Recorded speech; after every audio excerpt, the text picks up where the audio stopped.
Hoje a gente vai fundo na história de uma banda que marcou época. Queen. A ideia é usar um artigo da Wikipédia como guia, sabe? Para entender o que fez eles serem, bom, o Queen. Desde o comecinho até o impacto gigante que eles têm. Vamos lá desvendar isso. Exato. E essa fonte que a gente tem é bem completa. Mostra desde lá atrás com o Smile, né? Passa pela ascensão, os hits que todo mundo conhece, as mudanças de som, os perrengues também, até o legado. O mais legal é ver a complexidade disso tudo, a resiliência deles. Tudo começa tipo 1968. Brian May e Tim Saffel montam o Smile. Aí o Roger Taylor entra na bateria. Mas o ponto de virada é 70, né? Staffel sai e entra um fã da banda, um tal de Farrokh Bulsara, que logo vira Freddie Mercury e, olha só, sugere o nome Queen. Isso. E ainda faltava o baixista, né? Passaram os temporários, tipo Mike Rose, Barry Mitchell. Aí em 71 acham o John Deacon, um estudante de eletrônica, quietão, ele que completou a formação clássica. E o começo não foi fácil, né? A fonte fala que eles ralaram.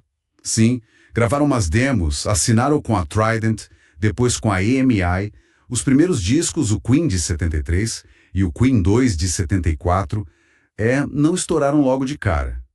Tem até uma nota interessante que eles acharam que o som do primeiro já estava meio velho quando saiu. Nossa! A coisa começou a mudar com o Sheer Heart Attack, em 74, e o hit Killer Queen. Mas assim, a explosão mesmo foi com a Night at the Opera, em 75, Bohemian Rhapsody, né? Ah, essa música. Uma aposta gigante. Totalmente. Caríssima, super complexa para a época, e virou aquele sucesso absurdo, mundial. Improvável até. E tinha You're My Best Friend, do Deacon, também nesse álbum. E não pararam por aí. O News of the World, de 77, trouxe aqueles hinos de estádio. We Will Rock You, We Are the Champions. Todo mundo canta até hoje. Exato. Aí veio o Jazz, em 78, que deu o que falar com um clipe de Bicycle Race. Lembra? Com as bicicletas e as modelos nuas. Lembro, foi polêmico. E aí, anos 80, outra virada. The Game, em 1980. Sintetizadores pela primeira vez. Eles tinham até escrito nos discos antes que não usavam, né? Justamente. A fonte aponta isso como uma quebra de regra importante. Mostra como eles se adaptavam. E deu muito certo. Crazy Little Thing Called Love, Another One Bites the Dust, que dizem que teve um empurrãozinho do Michael Jackson para ser single. Que história! E foi aí que o Fred adotou o bigodão, né? O visual icônico. Isso. Essa fase de experimentar continuou. Teve a trilha do Flash Gordon também em 80 e a parceria com David Bowie em Under Pressure em 81, um clássico. Demais! Mas aí veio o Hot Space em 82. Muito funk, muita disco music. A fonte diz que isso dividiu opiniões pra caramba.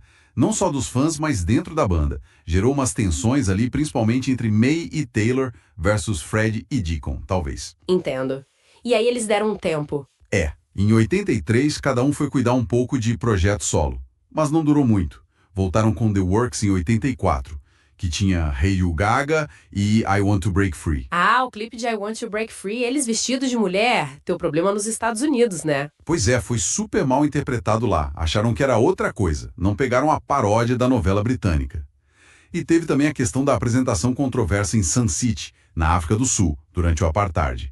Isso manchou um pouco a imagem deles na época. Mas teve o Rock in Rio aqui no Brasil em 85, que foi um sucesso absurdo. Sim. E falando em 85, o grande momento de virada que a fonte destaca muito foi o Live Aid. Aqueles 20 minutos no palco, nossa. O lendário.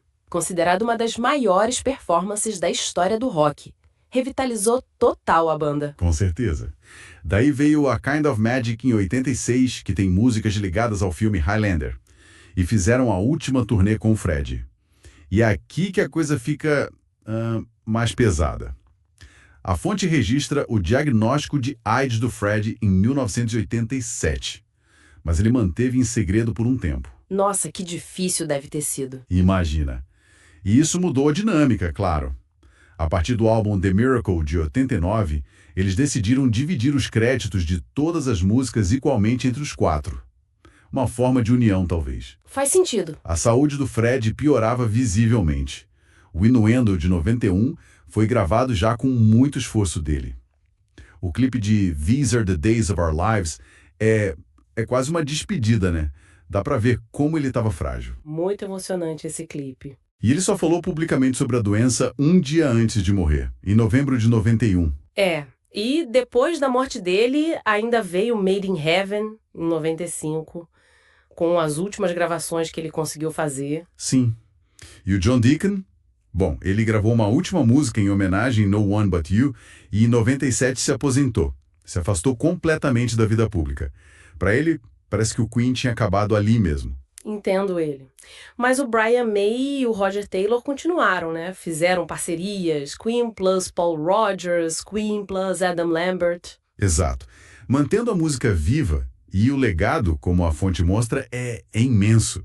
Mais de 300 milhões de discos, prêmios, influência em todo tipo de artista. É gigante. Então, resumindo essa jornada toda que a fonte traz, é uma história de criatividade absurda, sucesso estrondoso, muitas mudanças de estilo, tensões, tragédia e, no fim, um legado que não morre. Uma banda feita tanto pela música genial, quanto pelas personalidades fortes ali dos quatro, né? Exatamente. E pensando em tudo isso que a gente viu na fonte, as mudanças de som, às vezes radicais, as personalidades, os altos e baixos, tudo documentado, fica uma pergunta, né? O que será que foi aquele elemento chave, aquele ingrediente singular que fez o Queen ter esse apelo tão universal e que atravessa gerações?